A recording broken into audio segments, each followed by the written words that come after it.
36వ కీర్తనలో నుంచి ఈరోజు కొన్ని విషయాలు, దైవికమైన కొన్ని విషయాలను మనం ధ్యానం చేద్దాం.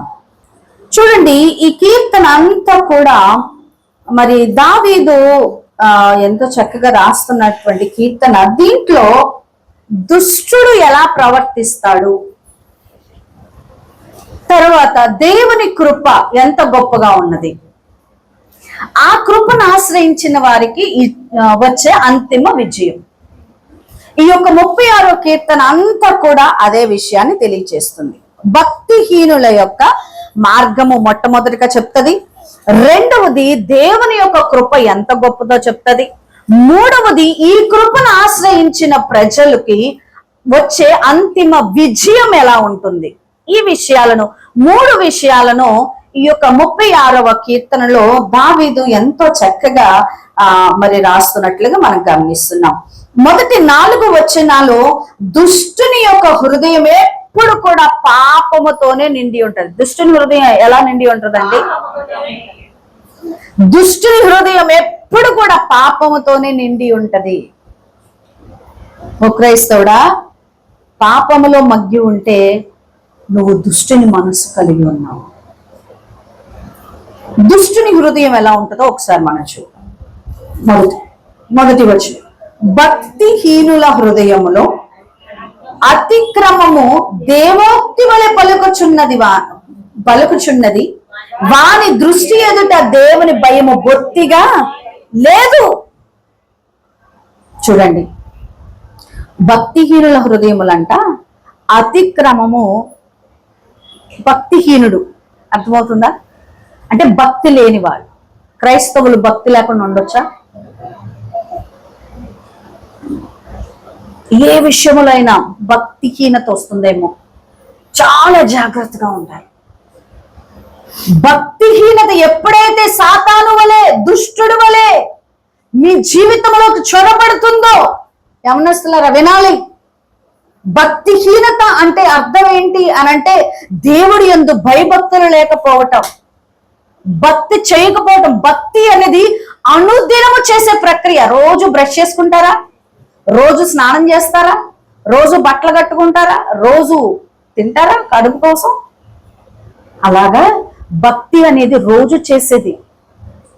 అనుదిన ఆహారము, ఆత్మీయ ఆహారము మన ఆత్మకు పెట్టుకుంటూ ఈ ఆత్మ దేవునితో లింక్ చేసుకునేదే భక్తి అంటే.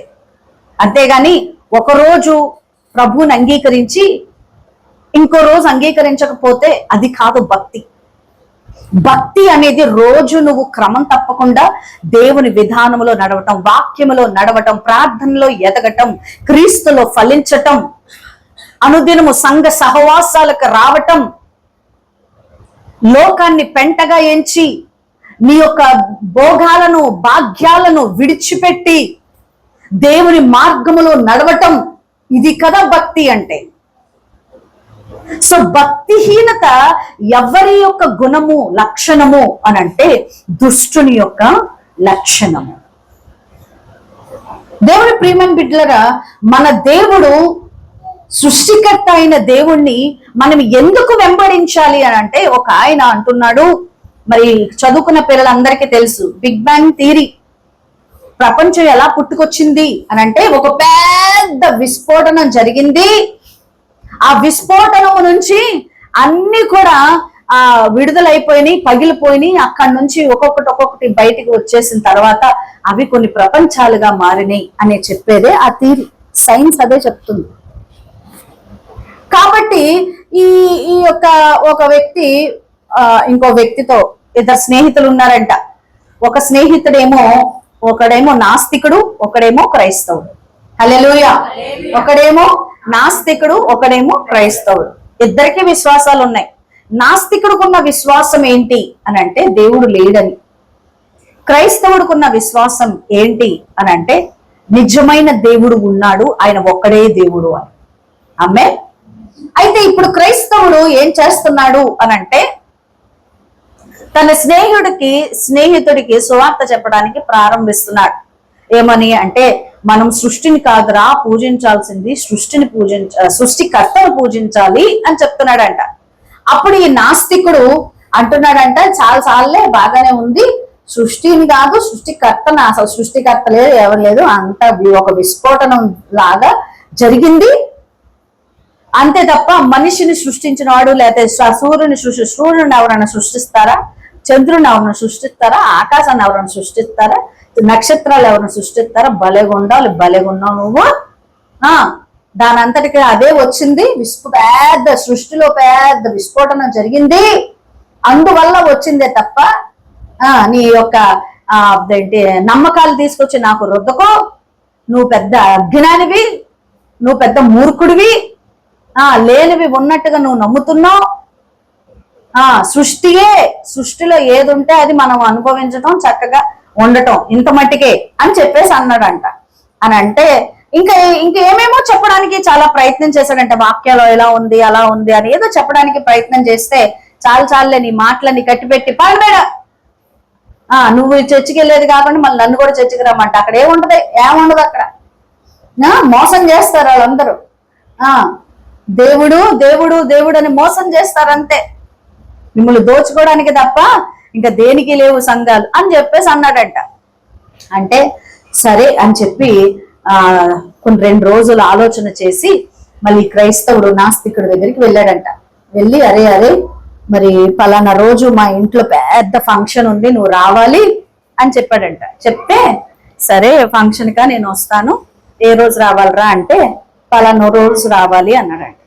అంటే సరే చెప్పి 2 రోజులు ప్రార్థన చేసుకున్నాడంట. ఫంక్షన్ రోజు వచ్చిందానే వచ్చింది. ఫంక్షన్ రోజు వచ్చిన తర్వాత ఈ నాస్తికుడు మరి ఫంక్షన్ కి పిలిచాడు కదా, క్రైస్తవ స్నేహితుడు పిలిచాడు కదా, మరి రావాలి కదా పిలుపు మేరకు. సరే కదా అని చెప్పేసి క్రైస్తవుడి ఇంటికి వచ్చాడంట. క్రైస్తవుడి ఇంటికి వస్తే ఏమీ లేవు, సంబరాలు లేవు, సందడి లేదు, ఏమీ లేదు. అయితే ఏమీ లేదంటే అన్ని తలుపులేసి ఉన్నాయి ఏంటి అని గట్టిగా తలుపులు కొట్టాడంట. అరే అని తలుపు కొట్టాడంట. తలుపు కొడితే అప్పుడు ఫ్రెండ్ తీసాడంట, క్రైస్తవుడు తలుపు తీసాడంట. తలుపు ఇట్లా తీయంగానే లోపల పెద్ద మొబ్బులు, పెద్దగా సూర్యుడు, ఇంకో పక్కన చంద్రుడు, ఇంకో పక్కన సెలయేళ్ళు, ఇంకో పక్కన సెలయేళ్ళు ఆ యొక్క నీరు పారుతున్న దాంట్లో బాతులు, చక్కగా ఆ తర్వాత పెద్ద ఎక్వేరియంలో చేపలు, ఇవన్నీ కూడా చక్కగా ఆర్ట్తో బాగా గీసి ఉన్నాడంట. బాగా చక్కగా అన్ని కూడా కొన్నిసార్లు 3D బొమ్మలు మనం చూసినప్పుడు, ఈవెన్ పిక్చర్స్ లో కూడా 3D బొమ్మలు చూస్తే మనకి దగ్గరగా ఉన్నట్లు ఉంటాయి కదా. సో అట్లాగా ఎప్పుడు వచ్చారా? ఓకే 3D బొమ్మలు చూస్తే దగ్గరగా ఉన్నట్టు అట్లా 3D బొమ్మలాగా తయారు చేశాడంట.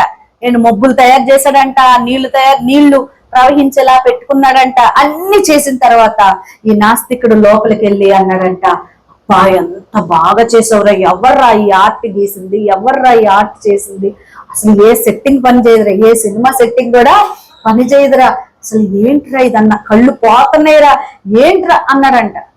అని అంటే అప్పుడు అన్నాడంట, అరే రాత్రి నేను నిద్రపోతున్నానరా, నిద్రపోతుంటే అర్ధరాత్రి పెద్ద సౌండ్ వచ్చిందిరా, నాకు అని సౌండ్ వచ్చింది. ఆ సౌండ్ వచ్చిన వెంటనే అమ్మో ఏంటని భయం వేసి తలుపులు తెరిచి చూసేసరికి ఇవన్నీ ఉన్నాయిరా అన్నాడంట. తలుపులు తెరిచి చూడంగానే ఇవన్నీ ఉన్నాయిరా అంటే ఆ నాస్తికుడు పైనుంచి కింద చూసి, ఏం కథలు చెప్తున్నావురా నువ్వు, ఏం కథలు చెప్తున్నావు, నాకు ఆ మాత్రం జ్ఞానం లేదా, ఈ మెటీరియల్ ఏంటో చెప్పనా, ఆ మెటీరియల్ ఏంటో చెప్పనా, ఈ నీళ్ళు ఎక్కడి నుంచి పెట్టావో చెప్పనా, ఎవరు చేశారని నేను అడుగుతుంటే పెద్ద సౌండ్ వచ్చిందంటే వీడు చెప్పే పెద్ద కహానీలు మనం నమ్మాలి అన్నాడంట. అని అంటే అరే ఈ ఇంటిలో ఈ గదుల్లో చేసిన ఈ ఆర్ట్ని, ఈ 3D బొమ్మల్ని నువ్వు ఎవరు చేశారమ్మా, ఇంత అందంగా ఉందంటున్నావు, మరి ఇంత పెద్ద సృష్టిని సృష్టించిన ఆయన ఉన్నాడు కదరా, ఆయన సృష్టికర్త అయిన యేసుక్రీస్తు అన్నాడంట. చప్పట్లు కొట్టి ప్రభు మరి సూర్యుని చేసింది ఎవరు, చంద్రుని చేసింది ఎవరు, ఈ యొక్క చేతులతో చేసిన ఈ బొమ్మలే, అట్ట మొక్కలే ఎంత బాగా ఆర్ట్, ఇంత మంచి రంగులు అంటున్నావే, మరి నిజమైన సూర్యుని చేసిన వ్యక్తి కూడా ఉన్నాడు కదా అని అంటే అప్పుడు దేవుని సువార్త వినటం ప్రారంభించాడు. ఆమేన్. హల్లెలూయా, హల్లెలూయా. నువ్వు నేను సేవించే దేవుడు సజీవమైన దేవుడు, మరణాన్ని గెలిచి తిరిగి లేచిన దేవుడు. ఈ రోజుకి మీరు యెరూషలేముకు వెళ్ళినట్లయితే అక్కడ ఖాళీ సమాధిని మీరు చూస్తారు. ఆయన నడిచిన పాదములకు, ఆయన నడిచిన భూమిని మనం తాకినప్పుడు తెలుస్తుంది ఆయన స్పర్శ. ఆయన మహిమను వీడి దిగి వచ్చాడు. ఆయన మరణాన్ని గెలిచి తిరిగి లేచాడు ఆ యేసుక్రీస్తు ప్రభువారు. ఎవరు అండి మరణాన్ని గెలిచి తిరిగి లేచింది చెప్పండి? మరణాన్ని గెలిచి తిరిగి లేచి వ్యక్తి ఆయన కోసం ఆయన లెగలేదండి, ఆయన మనందరి కోసం లేచాడు. మనందరి కొరకు పునరుత్థానుడయ్యాడు. ప్రథమ పునరుత్థానుడైన ప్రథమ ఫలములో ఆయన, ఆ ఫలాల్లో ఆయన ప్రథమ ఫలముగా నిలబడ్డాడు. దేవునికి స్తోత్రం. చూద్దాం, భక్తిహీనుల హృదయములో, వాళ్ళ హృదయాల్లో అతిక్రమము దేవోక్తి వలె.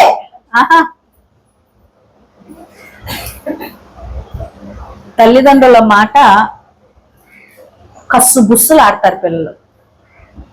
స్నేహితుల మాట అయితే భలే దేవోక్తిలాగా వినపడుతుంది కదా.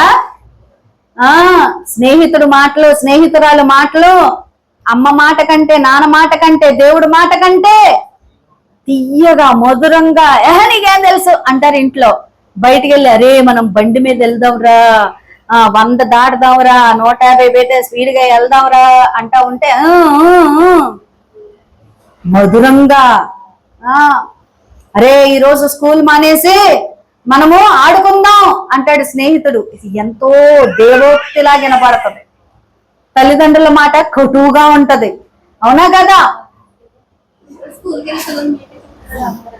దేవుని ప్రియమైన బిడ్డలారా, భక్తిహీనుల హృదయములో అతిక్రమము దేవోక్తిలాగా వినపడుతుందంట.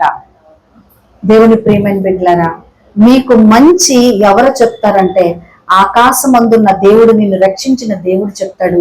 ఆ తర్వాత తల్లిదండ్రులు చెప్తారు.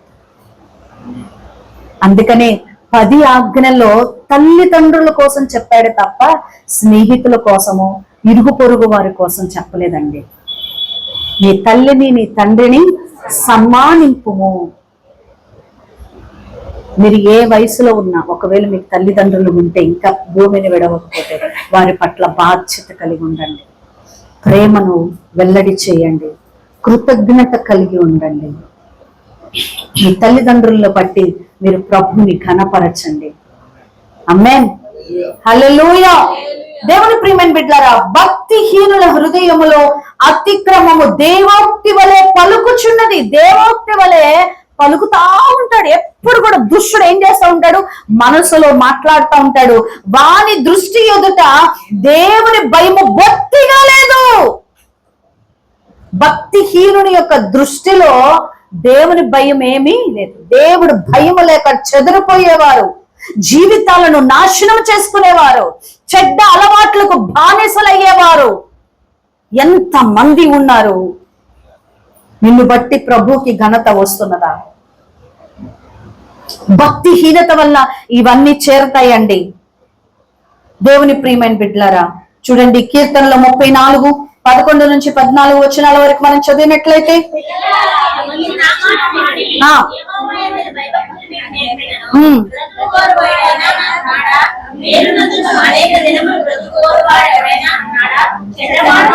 చెడ్డ మాటలు పలకకుండా, కపటమైన మాటలు పలకకుండా నీ పెదవులను కాచుకును.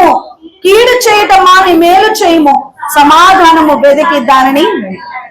భక్తిహీనుల యొక్క ఆలోచన కాదు గాని, చెడ్డ మాటలు పలకకుండా నీ నాలుకను ఏం చేయాలి? చెడ్డ మాటలు పలకకుండా దాన్ని కాచుకో. ఇదివరకు రోజుల్లో, పాత రోజుల్లో అండి, ఏదైనా పెద్ద గాయము శరీరానికి గాని ఎక్కడన్నా తగిలింది అనుకోండి, దానికి ఏం చేసేవాళ్ళంటే బాగా కాలుతున్న ఒక ఐరన్ది కడ్డీ తీసుకొచ్చి ఆ వాత మీద ఇలా పెట్టేవాళ్ళు. అప్పుడు అది ఆగిపోయేదట.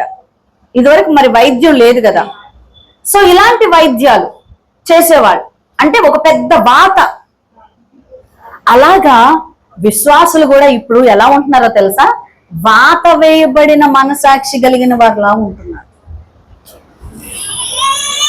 చెడ్డ మాటలు పలకకుండా బూతులు మాట్లాడుతున్నారా? ఆడవాళ్ళతో మగవాళ్ళతో అందరితో మాట్లాడుతున్నా, పిల్లలతో పెద్దవాళ్ళతో అందరితో మాట్లాడుతున్నా. బూతులు ఏంటి అయ్యి? చెడ్డ మాటలేనా? ఎస్. అది చాలా అవలీలగా ఉంటుంది. మాట్లాడడానికి తేనె పూసిన కత్తికి ఎలాగైతే చక్కగా నున్నగా వెళ్ళిపోతుందో, నూనె పూస్తే ఎట్లాగైతే వచ్చేస్తుందో అట్లా వల్లించినట్లుగా నోట్లో నుంచి మాటలు అలా వస్తాయి. కానీ నువ్వు దేవుని తీర్పు నుంచి తప్పించుకోలేవు. జాగ్రత్త. బూతులు, కొంతమంది సరస్సోక్తులు మాట్లాడుతూ ఉంటారు, బూతులు మాట్లాడతారు, తర్వాత చెల్లంగి మాటలు మాట్లాడుతూ ఉంటారు, నాశనానికి గురి చేసే మాటలు, దూషణ మాటలు, చెప్పించే మాట. నువ్వు అట్లా అయిపోతావు, నువ్వు ఇట్లా అయిపోతావు, నువ్వు ఇట్లా అయిపోతావు, నువ్వు చచ్చిపోతావు, నువ్వు నాశనం, నా చేతిలో పడ్డ చూడ అయిపోయావు. ఇలాంటి కక్షపూరితమైన మాటలు మనిషిని పాడు చేసేయి, మనిషిని కృంగదీసి అనారోగ్య పాలు చేసి పతనం చేసేయి. రెండే రెండు. ఒకటి కోపము, రెండవది చింత. ఏంటిదండి? ఒకటి కపటము, కోపము, రెండవది చింత. కోపములోనే అన్ని ఉన్నాయి. కోపం ఎందుకు వస్తుంది? గర్వించేవాడికి వస్తుంది. కోపం ఎవడికి వస్తుంది? ఆశా నిగ్రహం లేనోడికి వస్తుంది. తర్వాత దీర్ఘశాంతం లేనోడికి వస్తుంది కోపం. అదేమంటే దానికి ఒక పేరు పెడతారు, బీపీ అని పేరు పెడతారు.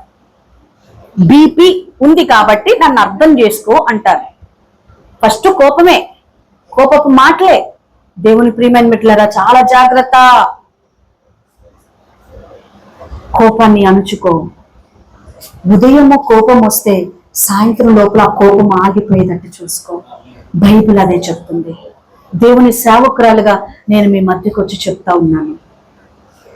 వినాలి. పిల్లలకి ఈ రోజుల్లో తల్లిదండ్రుల కంటే పిల్లలకే కోపాలు వస్తున్నాయి తల్లిదండ్రుల మీద. ఆధ్యాత్మికమైన క్రమశిక్షణ ప్రతి క్రైస్తవుడు కలిగి ఉండాలి. చెడ్డ మాటలు పలకకుండా, చెప్పండి, చెడ్డ మాటలు పలకకుండా నా నాలుకను, కపటపు మాటలు పలకకుండా నా పెదవులను కాచుకుంటాను. కపటపు మాటలు, కపటం. బయటికేమో సుందరంగా, అబ్బా అసలు ఈమె నన్ను ఇంతగా ప్రేమిస్తుంది, అసలు ఈమె నా దగ్గర ఏమి దాయదు. పక్కకు వెళ్ళి అంతే, నీకోసం ఇలా చెప్పింది, నీకోసం అలా చెప్పింది, మొత్తం బళ్ళిచ్చేస్తారనమాట. నీ కపటము నీ పక్కింటోడికి లేదా నీ ఎదురింటోడికి, నీ ఇంట్లో వాళ్ళకే తెలియకపోవచ్చు, కానీ దేవుడికి తెలుసు. కాబట్టి కోపము, కపటము, చెడ్డ మాటలు పలకకుండా మన నాలుకను ఏం చేయాలి? కాచుకో, పెట్టుకో నోరు. మిత్తముగా మాట్లాడు. ఎక్కువ మాట్లాడుకో. ఎక్కువ మాట్లాడితే నీ జ్ఞానం బయటపడిద్ది అనుకుంటున్నావు నువ్వు, కానీ ఎక్కువగా మాట్లాడడం వల్ల నీ అజ్ఞానం బయటపడుతుంది. జాగ్రత్త. దుష్టుడంట వాడి మాటల్లోనే వాడు పట్టుబడి ఉంటాడట. నేర్చుకున్నాం. ప్రభు పాదాల దగ్గర కూర్చొని ఆయన ఒడిలో, ఆయన బడిలో మనము నేర్చుకుందాం. నేర్చుకోవడానికే కదా దేవుని మందిరానికి వస్తున్నాం. దైవ భక్తిలో నిలవడానికే కదా మనం వస్తున్నాం. రైట్. భక్తిహీనుల హృదయములో అతిక్రమము దేవోక్తి వలె పలుకుచున్నది, వాని దృష్టి ఎదుట దేవుని భయము బొత్తిగా లేదు. వాని దోషము బయలుపడి అసహ్యముగా కనబడు వరకు అది వాని దృష్టి ఎదుట వాన్ని ముఖస్తుతి చేయుచున్నది. అర్థమవుతుందా మీకు ఏం మాట్లాడుతున్నాడు ఇక్కడ దైవజనుడు? వాని దోషము బయలుపడి, దోషం చేస్తూ చేస్తూ చేస్తూ ఉండగా ఒకరోజు కప్పబడలేదు, అది ఒకరోజు బయట పడుతుందండి. బైబిల్ ఏం చెప్తుందో తెలుసా? నీ పాపము నిన్ను పట్టుకొనును. దేవుని వాక్యం చెప్తుంది. కాబట్టి చక్కగా ఎవరు చూడట్లేదు అని చెప్పి అలాగ అనుకుంటా ఉంటే, బైబిల్ చెప్తుంది, నా మాటలు కాదండి. వాని దోషము బయలుపడి అసహ్యముగా కనబడు వరకు. ఎవరికి అసహ్యంగా? నీకే కనపడుతుంది అది. అరే ఇలా చేశానా, నేను ఇంతలా చేశానా?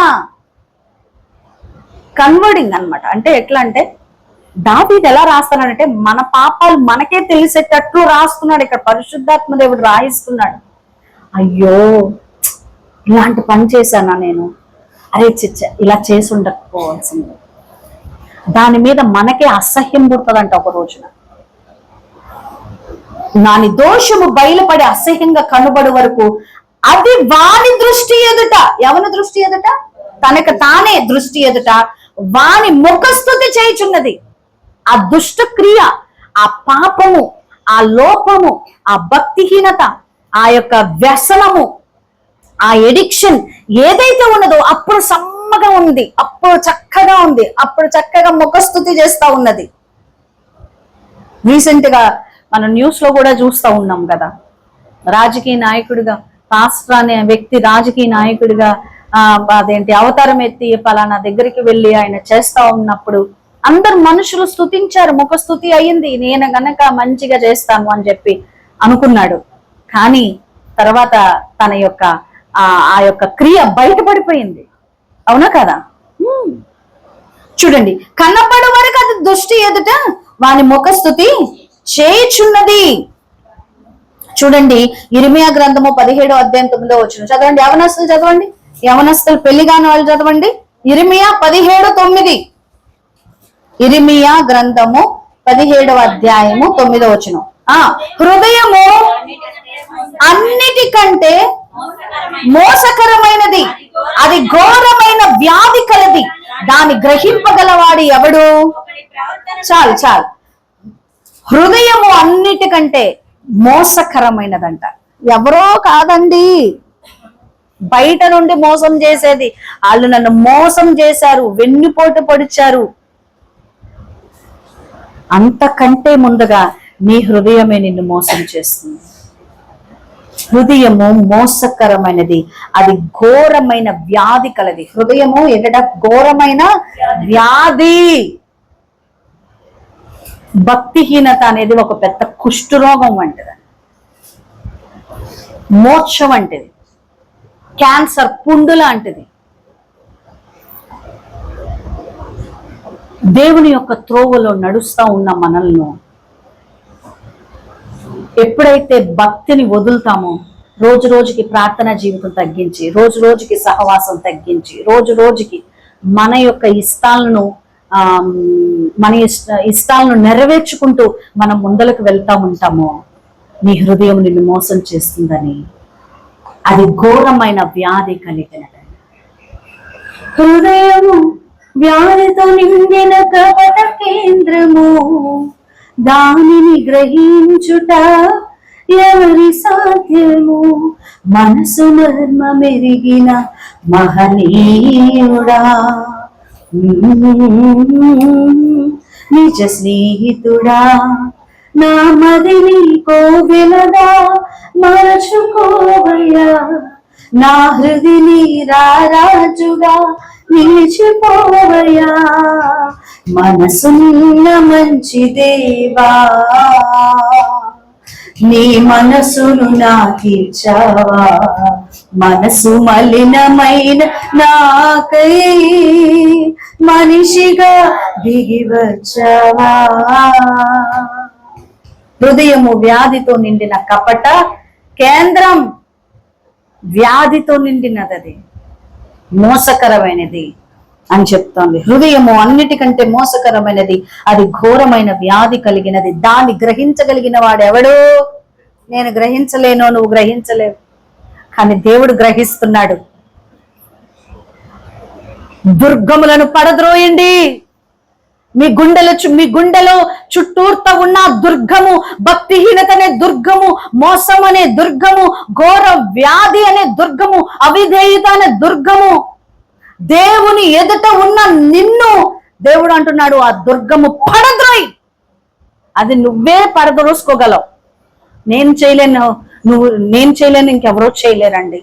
నీ తల్లి చేయలేదు, నీ తండ్రి చేయలేదు, నువ్వే పడవేసుకో. స్వతంత్రుడుగా ఉండటానికి ప్రయత్నం చేయి. ఎందుకంటే అపోస్తలుడైన పౌలు అంటాడు, ప్రభునందు ఆనందించండి. మరలా చెప్తున్నాను, ప్రభునందు ఆనందించండి. భక్తి మార్గములో నడవండి. రైట్. 3వ వచనం, వాని నోటి మాటలు పాపమునకును కపటమునకును ఆస్పాదములు బుద్ధి కలిగి ప్రవర్తింపను మేలు చేయును. వాడు మానివేసి ఉన్నాడు.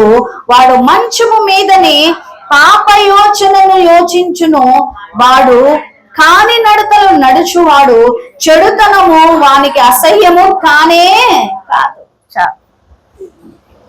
చూసారా, వాని నోటి మాటలు పాపమునకును కపటమునకును ఆస్పాదములు బుద్ధి కలిగి ప్రవర్తింపను. వారి నోటి మాటలు అసలు అంత మాటలోనే ఉందండి. ఒక జీవితం కట్టబడాలంటే మాట, ఒక జీవితం నాశనం అయిపోవాలంటే మాట. కటువుగా కత్తిపోటులు వంటి మాటలు. ఒక పెద్ద బెత్తం తీసుకొచ్చి దెబ్బ వేయవసరంలా, కత్తిపోటు వంటి మాట హృదయానికి గుచ్చుకుంటది. బెత్తం అయితే శరీరానికి గుచ్చుకుంటే అది పోతే పోతుంది, కానీ హృదయానికి గుండెకి గుచ్చుకున్న కత్తిపోటు మాటలు ఆ గాయము మానపదు. దేవుని ప్రియమైన బిడ్డలారా, కాబట్టి ఎవరెవరు అలా చేస్తున్నారు, అట్లీస్ట్ మనం మారుతాం. Because we are Christians. Since we are Christians, మనం క్రైస్తవులము కాబట్టి లోకము మాట్లాడినట్లుగా మనం మాట్లాడొద్దు. కపటపు మాటలు నోటి పాపమునకును కపటమునకును. ఆమేన్, హల్లెలూయా. పాపపు మాటలు మాట్లాడొద్దు, కపటపు మాటలు మాట్లాడొద్దు. అన్యాయము వైపు జై కొట్టొద్దు. అన్యాయము వైపు ఎస్ అని కొట్టొద్దు. నీతి వైపు ఉండు, విశ్వాసం వైపు ఉండు, నీతివంతుల పక్షానుండు. ఎందుకంటే దేవుడు అన్యాయం జరిగే చోట దేవుడు ఉండడు. అన్యాయం జరుగుతున్న పేదల దగ్గర దేవుడు నిలబడతాడు. మీకా అరుస్తున్నాడు రాజుల ఎదుటికి వెళ్ళి. ఒక గొర్రెలను కాచుకునే మీకా అరుస్తున్నాడు, కేకలు వేస్తున్నాడు. న్యాయ పీఠాధిపతుల దగ్గరికి వెళ్ళి అరుస్తున్నాడు, ఓ దుర్మార్గులారా, మీరు ఈ దరిద్రులకు పేదవారికి ఎంతకాలం మీరు అన్యాయం చేస్తారు? యెహోవా ఉగ్రత మీ మీదకి రాబోతున్నది. దుర్మార్గత వైపు మీరు నిలబడి దానికి జై కొట్టొద్దు. అన్యాయము వైపు నిలబడి దానికి జై కొట్టొద్దు. కపటపు మాటలు మాట్లాడొద్దు. ఎవరి వల్ల నీకు ప్రయోజనకరమని చెప్పి ఎవరికో నువ్వు భయపడి దేవుని వాక్యం ఎటువైపు ఉంటే అటువైపు నిలబడాలి. అది ఎవరైనా కానీ, నీ సొంత రక్త సంబంధి అయినా, పరుడు వైపు న్యాయం ఉండి నీ రక్త సంబంధి వైపు అన్యాయం ఉంటే నువ్వు పరుడు వైపే నిలబడాలి. రక్త సంబంధులైనంత మాత్రాన అన్యాయం వైపు నువ్వు నిలబడటానికి లేదు. ఎందుకంటే దేవుడు న్యాయం వైపు నిలబడతాడు. దీనులను పెంట కుప్పల మీద నుంచి లేవనెత్తే దేవుడైన దీనులకు అండాయనే భక్తిహీనులను కోల్చును. దీనులకు అండాయనే భక్తిహీనులను కోల్చును. సితారాతో దేవుని స్తుతులతో కీర్తించుడి. దేవునికి స్తోత్రం పాడాలి గట్టిగా బిగ్గరగా. మంచిది మనమందరము స్తుతి దానము చేయుటయే మంచిది. ఆమేన్. దేవుని ప్రియమైన బిడ్డలారా, దుష్టుడు ఎప్పుడు కూడా పాపమును కపటము మాటలు మాట్లాడతాడు. బుద్ధి కలిగి ప్రవర్తింపను మేలు చేయను. వాడు మానేశాడట. బుద్ధి కలిగి ప్రవర్తించడం మానేశాడు. మేలు చేయటం మేలు చేయనెరిగియు మేలు చేయువానికి శ్రమ. బైబిల్ చెప్పు, మేలు చేయదగి ఉండి కూడా నీ మేలు చేయకుండా నీ చెయ్యి వెనక్కి పెట్టుకుంటే వాడు ఒక అవిశ్వాసం. మీలో అక్కరలో దీనులుగా ఉన్నవారి ఎవరికో వారి చేయొద్దనివ్వండి. దేవుడు మేలు చేయవారు. దేవుడు అన్నాడు, బుద్ధిహీనులు భక్తిహీనులు మేలు చేయటమే మరిచేపోయారట. బుద్ధిగా ప్రవర్తించటం మరిచేపోయారట. బుద్ధిగా ప్రవర్తించడం మర్చిపోయారు. దేవుని ప్రియమైన బిడ్డలారా, 4వ వచనం, వాడు మంచము మీదనే పాప యోచనను యోచించును, వాడు కాని నడతలు నడుచువాడు చెడుతనము వానికి అసహ్యము కాదు. ఎక్కడ ఆలోచిస్తాడంట? అన్ని ఆలోచనలన్నీ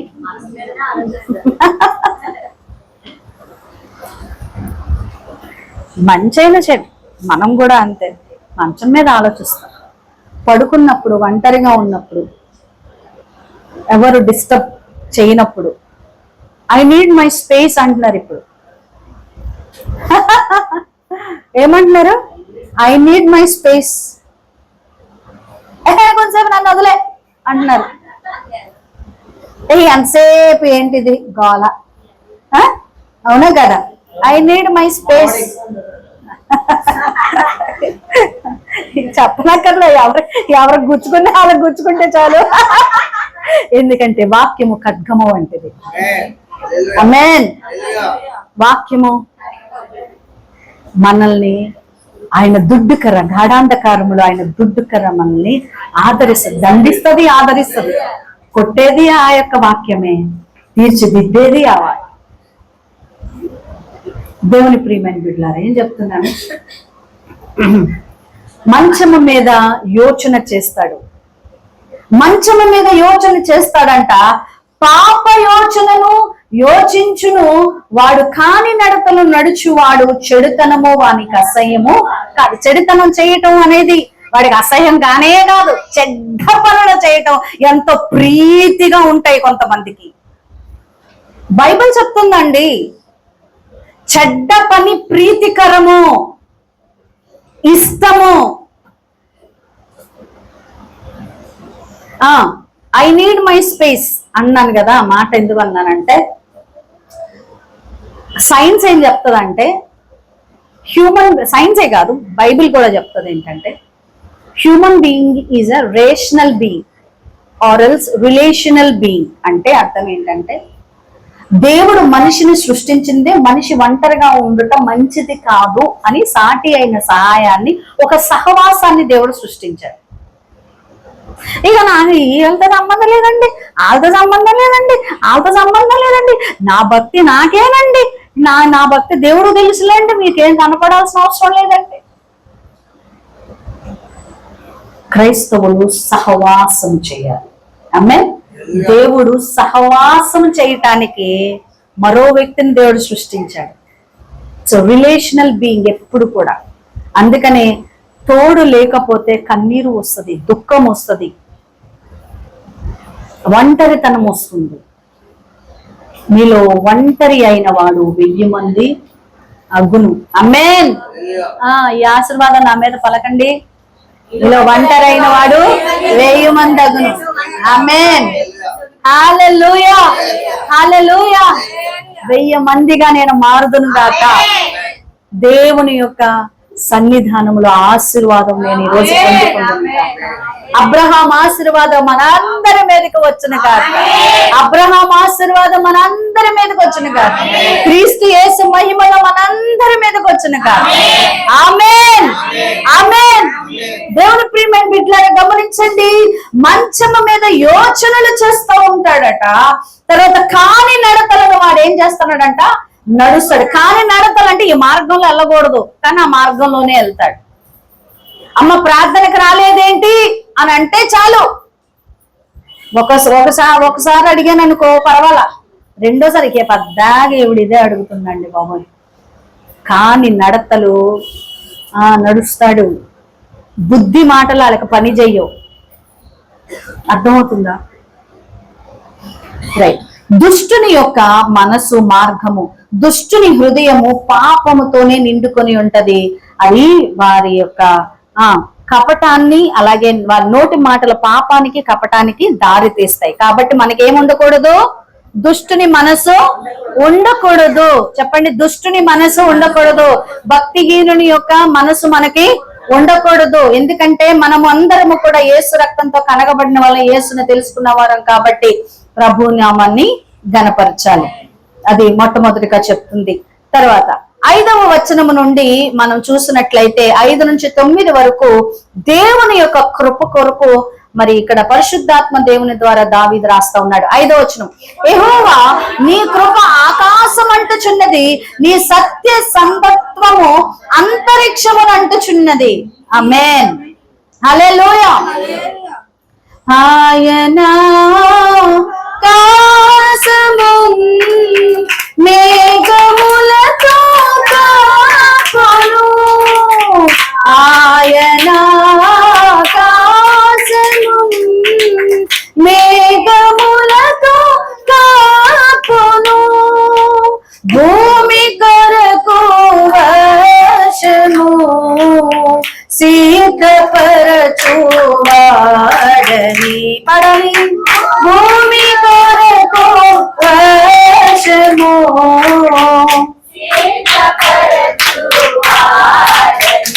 దేవునికి స్తోత్రము దానము చేయుటయే మంచిది, మనమందరము స్తుతి దానము చేయుటయే మంచిది. నెక్స్ట్ పాటకి ఓకే. యేసయ్య నామానికి మహిమ కలుగును గాక. కొంతమంది నోరు దేవుడికి ఇవ్వలా, కొంతమంది నోరు దేవుడికి ఇంకా అర్పించలా, అందుకే పాడరు, పాటలు జిప్పులు వేసుకొని కూర్చుంటారు. ఎందుకంటే ఈ నోరు దేవుడికి ఇవ్వలేదు. అందుకే పాడండి పాడండి అన్న నోరు తెరవరు, ఏదో ఆలోచిస్తా ఉంటారు. మన చేతులు ప్రభుకి సొంతం, మన నోరు ప్రభుకి సొంతం, మన హృదయము మన మనస్సు ప్రభుకి సొంతం. ఆమేన్. అన్ని అర్పిద్దాం సజీవ యాగముగా. అంటే అర్థం అదే, సజీవ యాగంగా మన ప్రతి ఒక్క అంతరింద్రియము గాని, మన యొక్క ఎముకలు గాని, మూలుగు గాని, శరీరము, ప్రాణ, ఆత్మ, దేహము ఎవరికి సొంతం? కాబట్టి మందిరానికి కాలు నడకతో నడుచుకుంటూ రావాలి. మన చేతులతో దేవుడు పని చేయాలి, నోటితో ప్రభుని స్తుతించాలి. మన నోరు, మన కళ్ళు, మన చెవులు ఎవరికి ఇచ్చావు? నీ చెవులు ఎవరికి ఇచ్చావు? నోరు ఎవరికి ఇచ్చావు? నీ కళ్ళు ఎవరికి ఇచ్చావు? ఇంకా ఇవ్వనోళ్ళు దేవునికి అంటలా మరి. రైట్.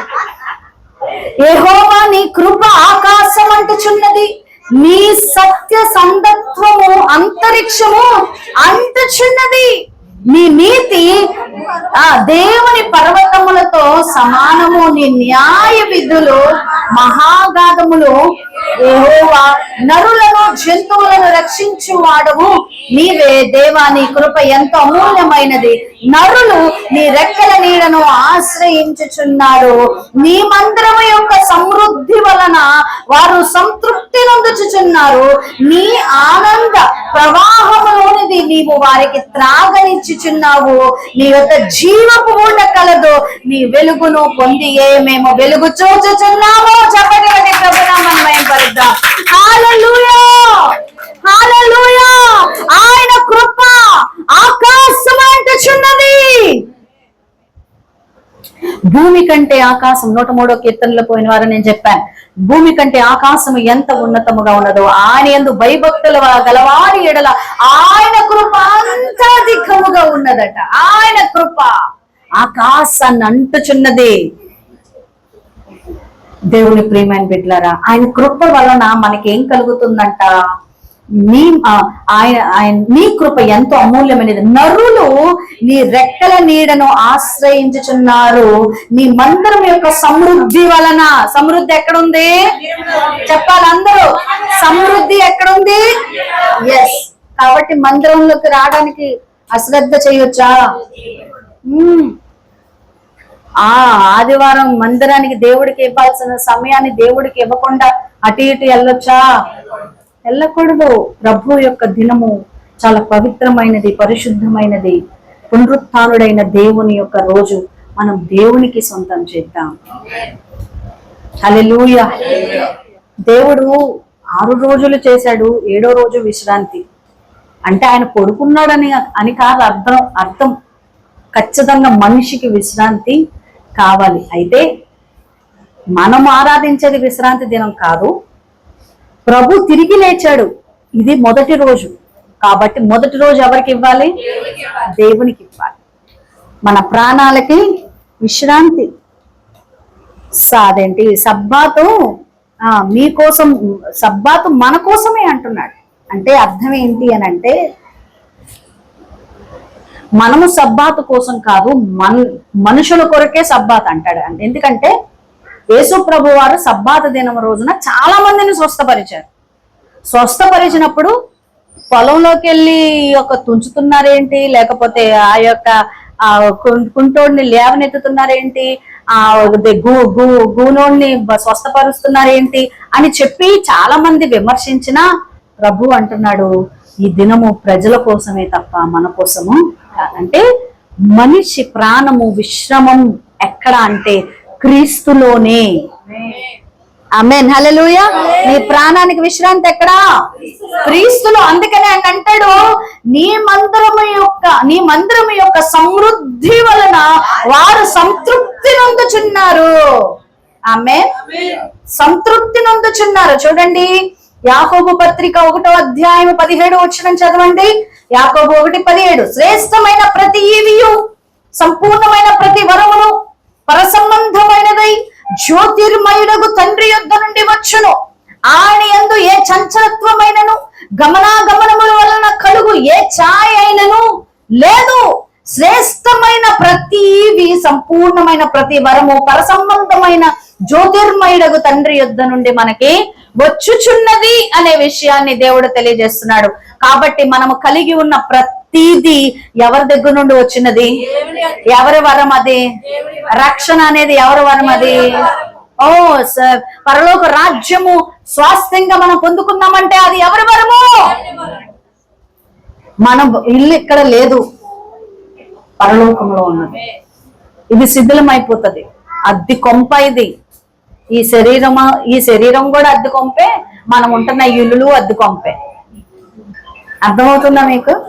శరీరము అద్దె కొంపే, ఇల్లులు అద్దె కొంపే. అలెగ్జాండర్ ద గ్రేట్ చదివారా? మీ చరిత్రలో పిల్లలు చదివారా? పెద్దలు చదివారా? అలెగ్జాండర్ ద గ్రేట్ ఎన్నో రాజ్యాలను జయించిన వాడు. అతి చిన్న వయసులోనే చనిపోతూ ఒక కోరిక కోరాడు. అది ఏంటి అంటే, నన్ను తీసుకెళ్లేటప్పుడు నా పెట్టెలో నుంచి నా 2 చేతులు బయటకు పెట్టండి. అప్పుడు ప్రజలు ఏంటి పాపం, ఏంటి పెట్టి సరిపోవట్లేదా ఏంటి ఈయన చేతులు బయట పెట్టారు అని అడిగితే, ఖాళీ చేతులతో వెళ్తున్నానని చెప్పండి. Alexander the great. ఈరోజు మెడిసిన్ అంతా అక్కడి నుంచి వచ్చింది. దేవుని ప్రియమైన బిడ్డలు, కల్చర్ అంతా అక్కడి నుంచి వచ్చింది. దేవుని ప్రియమైన బిడ్డలారా, ఒట్టి చేతులతో వస్తాం, ఒట్టి చేతులతో వెళ్ళిపోతాం. మనం ఉంటున్న ఇల్లు ఖచ్చితంగా మనది కాదు, శాశ్వతం కానీ కాదు. బట్ ఒకరోజు మనం దాన్ని విడిచి వెళతాం. ఆమేన్, హల్లెలూయా. నేను ఎప్పుడు అలాగే అనుకుంటా, దేవుడు ఇచ్చిన ఇల్లు నా సొంతం కాదు, దాన్ని చూసుకోవడానికి నాకు నీడగా ఇచ్చాడు, అంతవరకే, ఉన్నంత వరకు. తర్వాత నా నిజమైన స్వాస్థ్యం, నన్ను ఎవ్వరు కదల్చలేని స్వాస్థ్యం, ఇక్కడ నుంచి నువ్వు ఖాళీ చేయి అనే స్వాస్థ్యం ఏదైనా ఉంది అంటే పరలోక రాజ్యం. పరలోకమే నా స్వాస్థ్యము, ఎప్పుడు కాంతును. పరలోకమే నా స్వాస్థ్యము, ఎప్పుడు కాంతును. నా ప్రియ యేసునే నేనెప్పుడు కాంతును. నా ప్రియ యేసు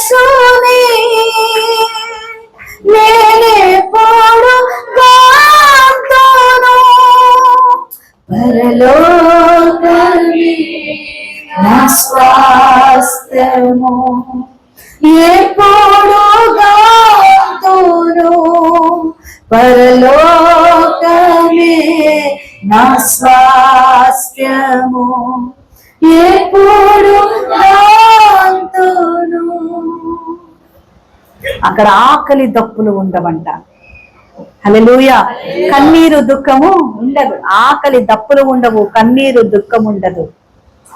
ఆయన ఇంకా అక్కడ ఇక ఎవరి కోసం మనం ఎదురు చూడం, కానీ మనము దేవుని యొక్క సన్నిధిలో ఆయన ముఖము పెట్టి చూచుచు, ముఖాముఖిగా చూచుచు, ఆయన అగ్ని నేత్రాలను గ్రహిస్తూ ఆయన పాదాల ఎదుట స్తోత్రం స్తోత్రం స్తోత్రం అని చెప్తూ ఆనందభరితులమై సంతోషముతో జీవ వృక్ష ఫలములను ఆహ్లాదకరముగా తింటూ ఆనందము సంతోషము చెప్ప సఖ్యము కానటువంటి సంతోషముతో మనం అక్కడ ఉంటామంట.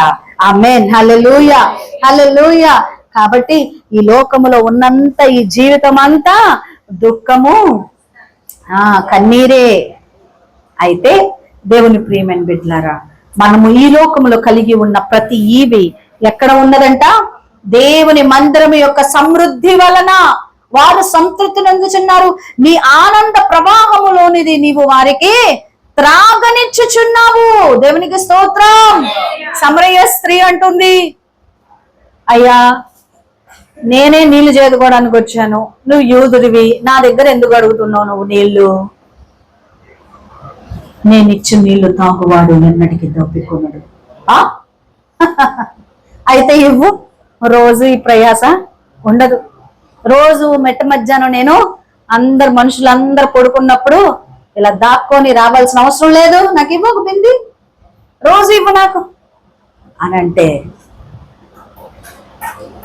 ఈ యాకోబు బావి దగ్గర దర్శించిన యేసుక్రీస్తు ప్రభువారు ఇచ్చే నీరు ఎటువంటిదంటే భౌతికమైన నీరు కాదు, భౌతికమైన నీరు కాదు, వారి కడుపులో నుండి జీవ జల నదులు ప్రవహిస్తాయంట. చప్పట్లు కొట్టి ప్రభు నమ్మంటారు. జీవ జల నదులు ప్రవహిస్తా, ఊట, జీవపు ఊట, దేవుని జీవపు ఊట అది. నువ్వు గనక దప్పి కలిగి ఉంటే ఆయన దగ్గరికి వస్తే ఆయన సమృద్ధితో నీ దప్పికను తీరుస్తాడు. కొన్నిసార్లు నిజంగా అట్లా అనిపిస్తుంది, లార్డ్ ఐఎమ్ టూ థర్స్టీ, నేను చాలాసార్లు అయ్యా దప్పిగున్నా నీ మాట పట్ల, అయా నీ ప్రసన్నత, నీ ప్రెజెన్స్ పట్ల దప్పిగున్నానయ్యా, నా దప్పిక తీర్చవా. నిజంగా దేవుడు దప్పిక తీర్చే దేవుడు అయి ఉన్నాడు. ఆయన మందిరములో మనకేం కలిగి ఉందంట? సమృద్ధి ఉన్నది, సంతృప్తి ఉన్నది, ఆనంద ప్రవాహము మన త్రాగేలాగా చేస్తాడు. తర్వాత జీవపు ఊట కలదు, నీ వెలుగును పొందే మేము వెలుగు చూచుచున్నాము. దేవునికి స్తోత్రం. దేవుని యొక్క వెలుగు మనం ఏం చేస్తున్నాము? చూచున్నాము. నీ శీదిలో ప్రకాశించు చిరంజీవుడే,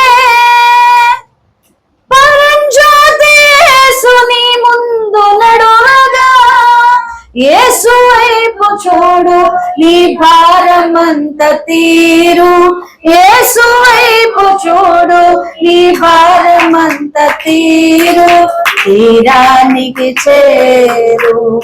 ఎంత దూరమైనా అది ఎంత భారమైనా, ఎంత దూరమైనా అది ఎంత భారమైనా, యేసు వైపు చూడు నీ భారమంత తీరు, యేసు వైపు చూడు నీ భారమంత తీరు, తీరానికి చేరు.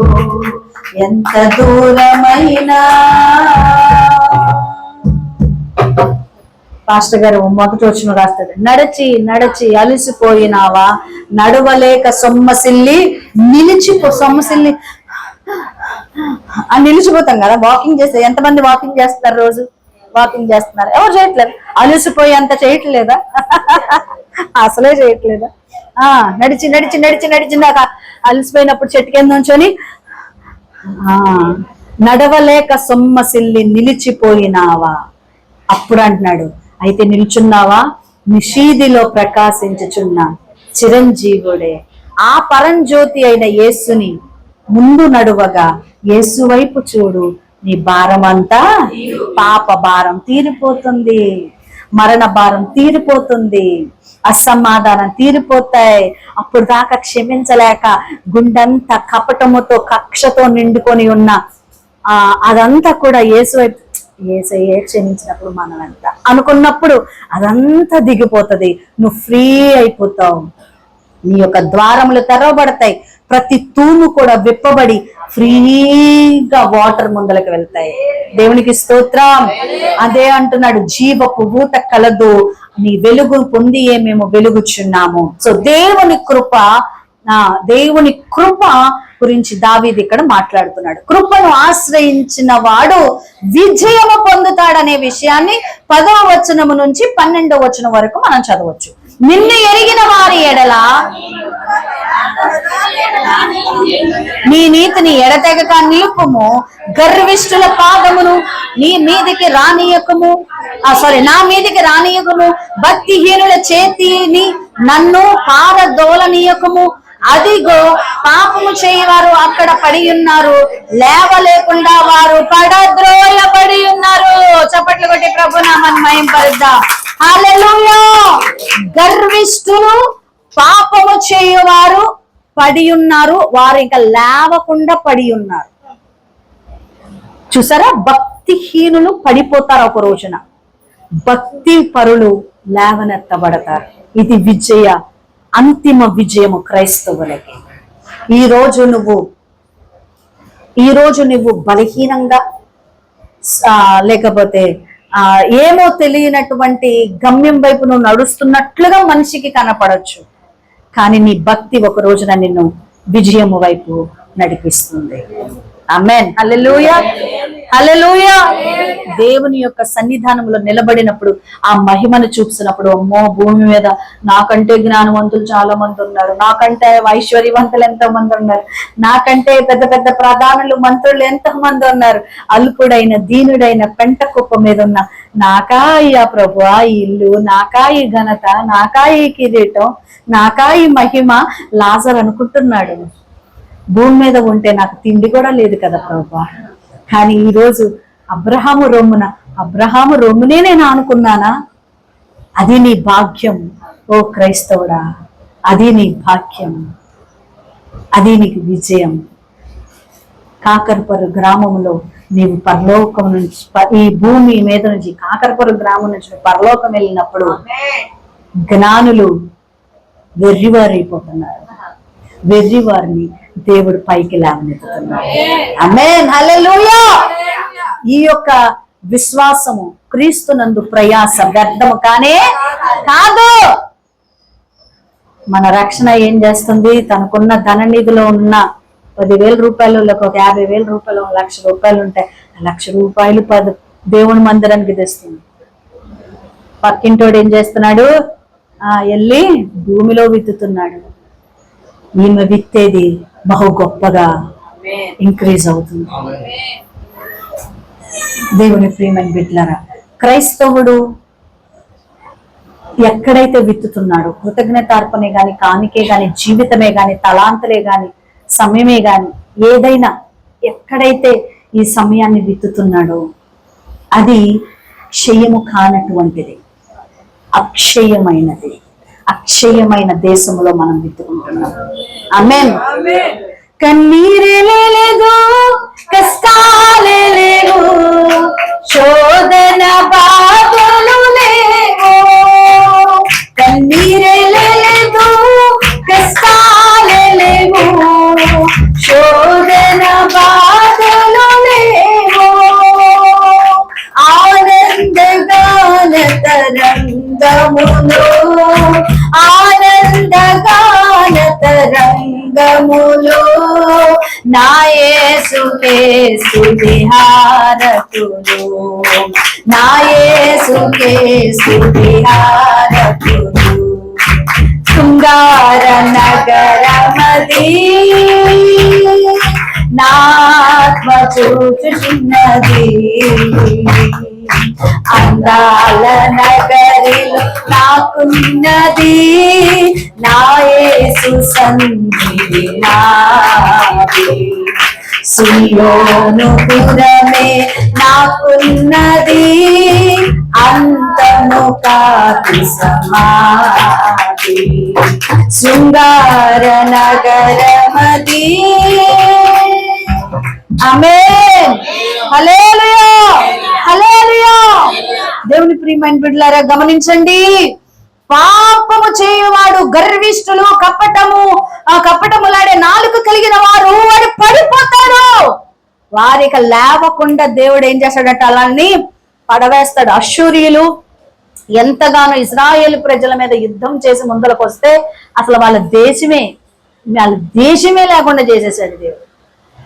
ప్రపంచ మూలాల్లో ఎక్కడ లేకుండా పతనం చేసేసాడు దేవుడు. వాళ్ళు ఇక తిరిగి లేవలేదండి. అంత దేవుడు ఏమంటాడంటే యుద్ధం తీసుకుంటే, యుద్ధం ఆయన చేస్తే ఇక శత్రు ఎవ్వడు నిలబడలేడు. కాబట్టి మనం బలహీనులమైన కొంచెం దేవుని పక్షాన్ని చేద్దాం, అప్పుడు మనం గెలుస్తాం, విజయం మనకు వస్తుంది. ఆమేన్. నిన్ను ఎరిగిన వారి ఎడల నీ కృపను, యథార్థ హృదయుల ఎడల నీ నీతిని ఎడతెగక నిలుపు. ఆయన ఎడతెగక నిలిపే దేవుడై ఉన్నాడు. ఆయన ఎడతెగక ఎప్పుడూ నిలిపే దేవుడై ఉన్నాడు. కాబట్టి ఆయన కృపలో మనం ఉందాం, భక్తిహీనుల మార్గం వదులుదాం. అర్థమవుతుందా? కృపను ఆశ్రయిద్దాం, భక్తిహీనుల మార్గము వదిలేద్దాం. మంచం మీద ఉన్నప్పుడు కపట ఆలోచనలు, దుర్మార్గపు ఆలోచనలు, చెడు నడతలు, కాని నడతలు మనకు వద్దు. కానీ విశ్వాసంలో ఎదుగుదాం, ఆయన కృపను ఆశ్రయిద్దాం. నాకు కలిగిందల్లా నీ కృప మాత్రమే అని చెప్దాం. ఖచ్చితంగా దేవుడు మనల్ని హెచ్చిస్తాడు, బలపరుస్తాడు, నడిపిస్తాడు. అటువంటి కృప మనకు దేవుడు అనుగ్రహించును గాక. ఆమేన్. మోకరించి ప్రార్థన చేసుకుందాం. ఈరోజు దేవుడు కొన్ని విషయాలు మీతో మాట్లాడి ఉంటాడు. కొన్ని విషయాలు నిజమే కదా అనిపించుండొచ్చు. పరిశుద్ధాత్మ దేవుడు మాట్లాడే దేవుడు కాబట్టి ఆ విషయాలు మనం ప్రార్థన చేద్దాం.